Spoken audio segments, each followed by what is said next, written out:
নিরপেক্ষ দেশে। এখানে তুমি খেলাফত প্রতিষ্ঠা করবে কিভাবে?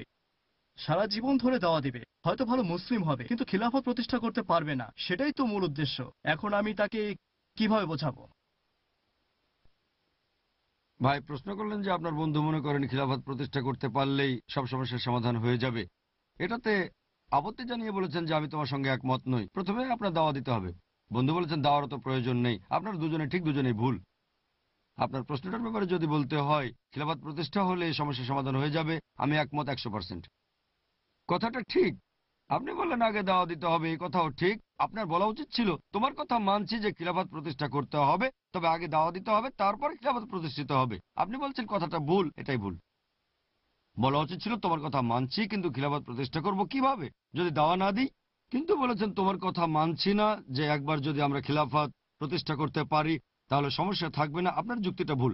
তবে আপনার দ্বিতীয় কথাটা ঠিক, যে খিলাফতের জন্য আগে দাওয়া দিতে হবে। আপনার বন্ধু বলেছে দাওয়া দেওয়ার প্রয়োজন নেই, এটাও ভুল।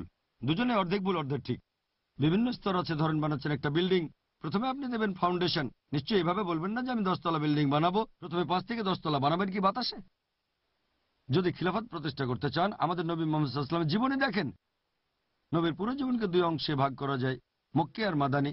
মক্কা এবং মদিনায় মক্কার পরিস্থিতি ছিল আলাদা। তাদের উপর অনেক অত্যাচার হয়েছে। অনেক সাহাবী তখন প্রতিশোধ নিতে চাইলে নবী বলেছেন তোমাদের জন্য জিহাদ হচ্ছে সবর। সে সময় মুসলিমদের উপর বহু অত্যাচার হয়েছে, অনেক মুসলিম মারাও গেছেন। প্রতিশোধ নিতে চাইলে নবী বললেন না, সবর, এটাই জিহাদ। সবর মানে ধৈর্য ধরা। তারপর যখন সময় আসলো, যখন তিনি মদিনায়, তখনই সময় হলো, নবী অনুমতি দিলেন যে আত্মরক্ষার জন্য তোমরা লড়াই করতে পারো। তাহলে সবকিছুরই একটা কৌশল আছে। আপনি হাওয়ায় প্রাসাদ বানাতে পারবেন না। আমাদের নবীর জীবন কাহিনী দেখেন, পবিত্র কোরআন পড়েন, তাহলে বুঝতে পারবেন কিভাবে করতে হবে। আমি আপনার সঙ্গে একমত, দাওয়া দেওয়া গুরুত্বপূর্ণ। নবীও করেছেন। প্রথমে তিনি ছিলেন একা, একজন। তারপর যোগ দিল 5 জন। তারপর আরো আস্তে আস্তে বেড়েছে, 100, 1000, 10,000 বেড়েছে। একদিনে হয়ে যায়নি। বলতে পারেন না যে একাই খিলাফত প্রতিষ্ঠা করবেন। কিভাবে করবেন? নবী আল্লাহর সাহায্য পেয়েছেন, তাই করতে পেরেছেন। তিনি ছিলেন নবী, আমি আপনি নবী নই। তারপর আমরা চেষ্টা করতে পারি। আল্লাহর ইচ্ছাতে সব হবে। আমাদের নবীর জীবনী দেখেন, দাওয়া দেওয়া আবশ্যিক, তাহলে একটা ভিত্তি করা যাবে। তবে দাওয়া দেওয়ার আগে নিজেকে উন্নত করেন, মানে ব্যক্তিগত পর্যায়ে। প্রথমে নিজে ভালো হবেন। খিলাফত প্রতিষ্ঠা করতে চাই, কিন্তু আমি নিজে ইসলাম থেকে দূরে, তাহলে কিভাবে হবে? প্রথমে ব্যক্তিগত লেভেলে, তারপর পরিবার, এরপর সমাজ, এভাবে ছড়িয়ে পড়বে। এমন না যে আমার পরিবারের একজন ভালো মুসলিম না, তাই পারবো না। আমি পালন করব। মুহাম্মদ সাল্লাল্লাহু আলাইহি ওয়াসাল্লামের পরিবারের তো সবাই ভালো ছিল না। ওনার চাচা ইসলাম গ্রহণ করেননি, নবী কন্টিনিউ করেছেন। তবে এটা আসতে হবে ভেতর থেকে, তারপর সেটা ছড়াবে। লেভেলটা উপরে উঠতে থাকলে সেই পর্যায়ে পৌঁছাবেন। লক্ষ্য হলো সেটাই। সেখানে পৌঁছানোর চেষ্টা করব, পারি বা না পারি চেষ্টা করে যাব। সেজন্য পুরস্কার পাবো যদি কোরআন এবং সহিহ হাদিস মেনে চলি। কিন্তু যদি কোনো একটা আইন ভাঙেন, যদি হাওয়ায় প্রাসাদ বানাতে চান, সেটা সম্ভব না। আশা করি উত্তরটা পেয়েছেন। কোনো ভাই কি প্রশ্ন করবেন? হ্যাঁ ভাই। আসসালামু আলাইকুম। ওয়ালাইকুম আসসালাম রহমতুল্লাহ। কিছুদিন আগে আমি আপনার video concept oath god in major religions এটা একজন অমুসলিম ভাইকে দিয়েছিলাম। তিনি একজন প্রফেসর, আর্য সমাজের সদস্য। পরে তিনি আমাকে একটা প্রশ্ন করেছেন। সব ধর্মই বলছে ঈশ্বর হলেন দয়ালু।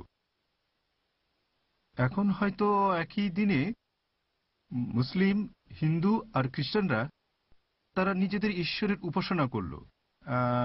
একইভাবে হয়তো কিছু আদিবাসী তারা সূর্যের পূজা করল, সূর্যের উপাসনা। আবার সেই একই দিনে সুনামি সবকিছু ধ্বংস করে দিল, মারা গেল হাজার হাজার মানুষ। এখন আমার বন্ধুর প্রশ্ন হলো, কোন ঈশ্বরের উপাসনা করব? ভাই খুব সুন্দর প্রশ্ন করেছেন।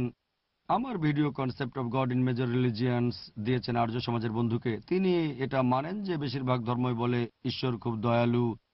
কেউ উপাসনা করে এই ঈশ্বরের, কেউ ওই ঈশ্বরের, কেউ উপাসনা করে সূর্যকে। সেদিনই সুনামি হলো, অনেক মানুষ মারা গেল। সেই মানুষগুলো বিভিন্ন ধর্মের মারা গেল, হিন্দু, মুসলিম, খ্রিস্টান, সব ধর্মের। তাহলে কোন ঈশ্বরের উপাসনা করব? কোন ঈশ্বর দয়ালু? আমি কম্পারেটিভ রিলিজিয়নের ছাত্র হিসেবে একটা কথা বলি। বেশিরভাগ ধর্ম বলছে ঈশ্বর দয়ালু, তবে ইসলাম ধর্মে আল্লাহকে বলা হয়েছে রহমান, রহিম, দয়ালু, পরম দয়াময়, পরম করুণাময়। এছাড়াও আল্লাহ কোরআনে বলেছেন সূরা নিসা অধ্যায় নম্বর 4 আয়াত নম্বর 40 যে আল্লাহ কারো প্রতি অনুপরেমানও জুলুম করেন না। তিনি দয়ালু হওয়ার পাশাপাশি ন্যায় বিচারক। তিনি দয়ালু আর ন্যায় বিচারক। যেমন ধরেন কেউ একটা মেয়েকে ধর্ষণ করলো, আপনি কি বলবেন ঈশ্বর কত দয়ালু, ধর্ষণকারীকে ক্ষমা করে দিই? ধর্ষণকারীকে ক্ষমা করা হলে আমি সেই ঈশ্বরকে দয়ালু বলবো না, তাহলে ধর্ষিতার কি হবে?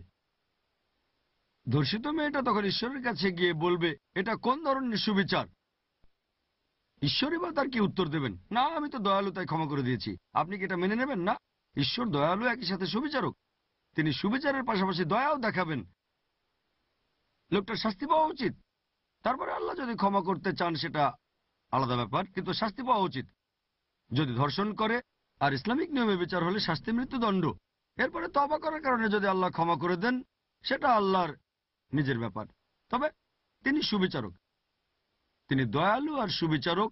এখন যদি কোথাও সুনামি হয়, কোন রকম বিপর্যয় হয়, আমাদের বুঝতে হবে আল্লাহ পবিত্র কোরআনে বলেছেন, সূরা মুলক অধ্যায় নম্বর 67 আয়াত নম্বর 2, আল্লাযী খালাকাল মাউতা ওয়াল হায়াতা। আল্লাহ সৃষ্টি করেছেন মৃত্যু ও জীবন পরীক্ষার জন্য কে তোমাদের মধ্যে কর্মে উত্তম।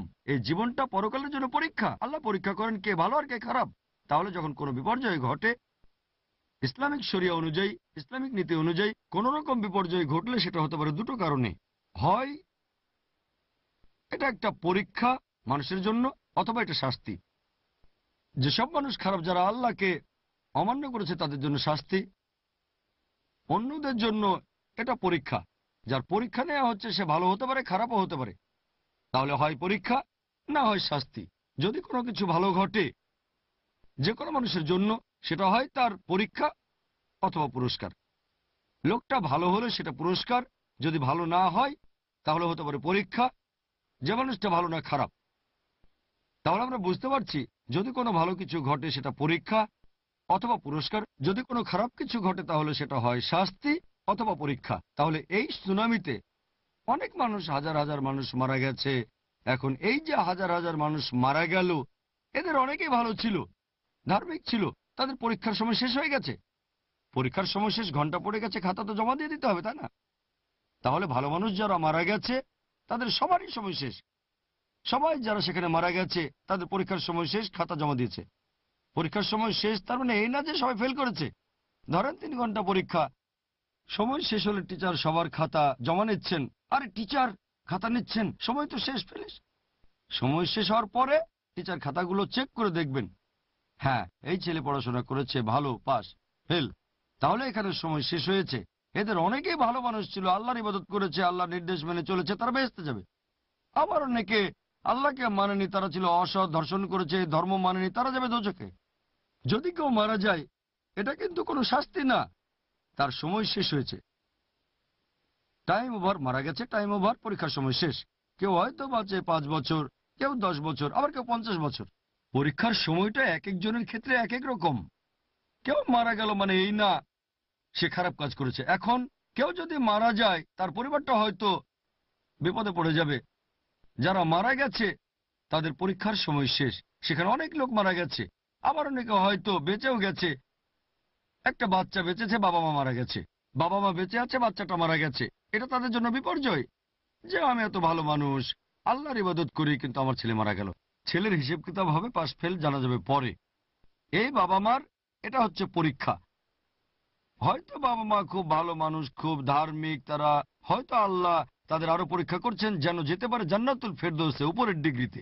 যদি বড় পরীক্ষায় পাশ করেন পুরস্কারটাও সেখানে বেশি। যেমন বিএ পরীক্ষায় পাশ করা, ব্যাচেলর অফ আর্টস খুব সোজা, কিন্তু পাশ করবেন এমবিবিএস, এটা কঠিন। যখনই এমবিবিএস পাশ করবেন, bachelor of medicine, bachelor of surgery, আপনার নামের আগে লাগবে ডক্টর, ডক্টর। কিন্তু ডাক্তারি পাশ করাটা কঠিন।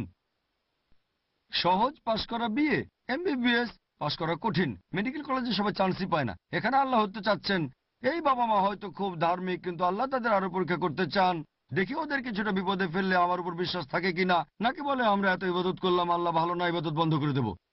এক সন্তান মারা গেছে, এই সন্তান তো 10 বছর সাথে ছিল, আল্লাহকে ধন্যবাদ জানান। অনেকের তো সন্তানই হয় না। এভাবে আল্লাহকে ধন্যবাদ জানাবেন, তারপর আল্লাহ হয়তো তাদের পাঠিয়ে দেবেন একেবারে জান্নাতুল ফেরদৌসে, সাধারণ বেহেশতে না, সবচেয়ে সেরা বেহেশতে। কারোর জন্য হয়তো শাস্তি। তোমরা ভাবছো সব ক্ষমতা তোমাদের, অথবা টাকা দিয়ে সন্তানকে রক্ষা করবে, ঘুষ দিচ্ছ, ঠিক আছে তোমার সন্তান মারা গেল, হ্যাঁ, তারপরও খারাপ কাজ চালিয়ে গেল, অথবা শুধরালো নিজেকে। তাহলে কোনো বিপর্যয় ঘটলে সেটা হয় পরীক্ষা অথবা শাস্তি। অনেক মানুষ যারা খারাপ মানুষ, চোরাকারবারি, ধর্ষণকারী, তাদের অনেক টাকা। আপনি কি বলবেন পুরস্কার? এটা পরীক্ষা। ভাবছেন টাকা দিয়ে সব কেনা যায়, আল্লাহ আপনাকে টাকা দিলেন, এটা তাদের জন্য পরীক্ষা, পুরস্কার নয়। তাহলে পৃথিবীর সব মুসলিম ধনী হয়ে যেত, ঠিক? আর যারা মুসলিম তারা হয়তো আসল মুসলিম না, শুধু নাম দিয়ে মুসলিম হয়ে যায়। শুধু নাম যদি হয় আব্দুল্লাহ, জাকির, মোহাম্মদ, তাহলে মুসলিম হয়ে যাবে না। মুসলিম মানে আল্লাহর কাছে যে আত্মসমর্পণ করে। তাহলে যে আল্লাহর কাছে আত্মসমর্পণ করে সে মুসলিম। তবে অনেকে শুধু নামে মুসলিম, আব্দুল্লাহ, জাকির, সুলতান, মোহাম্মদ, বুঝলেন? তাহলে আমরা বুঝতে পারছি এটা হচ্ছে পরীক্ষা। যেমন ধরেন এমবিবিএস পাশ করতে গেলে অনেক বেশি পড়তে হবে, রাত জাগতে হবে, তাহলে পাশ করবেন। আর আল্লাহ পবিত্র কোরআনে বলেছেন, তোমরা কি ভেবেছো কোনো পরীক্ষা ছাড়াই তোমাদের বেহেশতে পাঠিয়ে দেবো? আল্লাহ বলেছেন সূরা বাকারা আয়াত 155, নিশ্চয়ই আমি তোমাদের পরীক্ষা করব ভয় আর ক্ষুধা দিয়ে, ক্ষয়ক্ষতি, জীবনের এবং ধন সম্পদের, আর যা কিছু তোমরা উপার্জন করেছো। আল্লাহ কথা দিয়েছেন তিনি আমাদের অবশ্যই পরীক্ষা করবেন, সেটা যেভাবে হোক না কেন। এখন পরীক্ষাটা কেমন সেটাও দেখতে হবে। পরীক্ষা যদি কঠিন হয়, টিচার একটু ছাড় দিয়ে খাতা দেখেন। আবার প্রশ্ন যদি সহজ হয়, টিচার খাতা দেখেন একটু শক্ত করে। এই জীবন হলো পরকালের জন্য পরীক্ষা। সেজন্য আল্লাহ পবিত্র কোরআনে বলেছেন, যারা সত্যি আল্লাহকে বিশ্বাস করে তারা সবসময় বলে আলহামদুলিল্লাহ। আলহামদুলিল্লাহ মানে সকল প্রশংসা আল্লাহর, আমরা মানছি, যথাসাধ্য চেষ্টা করব, আর বাকিটা আল্লাহ তাআলার হাতে ছেড়ে দেন। তাহলে এই সুনামি, এটা হচ্ছে একটা উদাহরণ যে তোমরা মনে করো তোমাদের হাতে অনেক ক্ষমতা, তারপর হারিকেন হলো, মানে ক্যাটরিনা। কি হয়েছিল? তারা ইরাক আর আফগানিস্তানে যা খরচ করেছে তার চেয়ে বেশি ক্ষতি হলো এক ক্যাটরিনায়, এক হারিকেনে। আল্লাহর জন্য এটা সহজ, খুব সোজা। আমরা মনে করি আমাদের এত ক্ষমতা, আমাদের এই আছে। আল্লাহ আপনাকে নিদর্শন দেখাতে পারেন কয়েক সেকেন্ডের মধ্যে। আপনার সব ক্ষমতা, সব টেকনোলজি কোনো কাজে আসবে না। এই সবগুলো আল্লাহ সুবহানাহু ওয়া তাআলার নিদর্শন।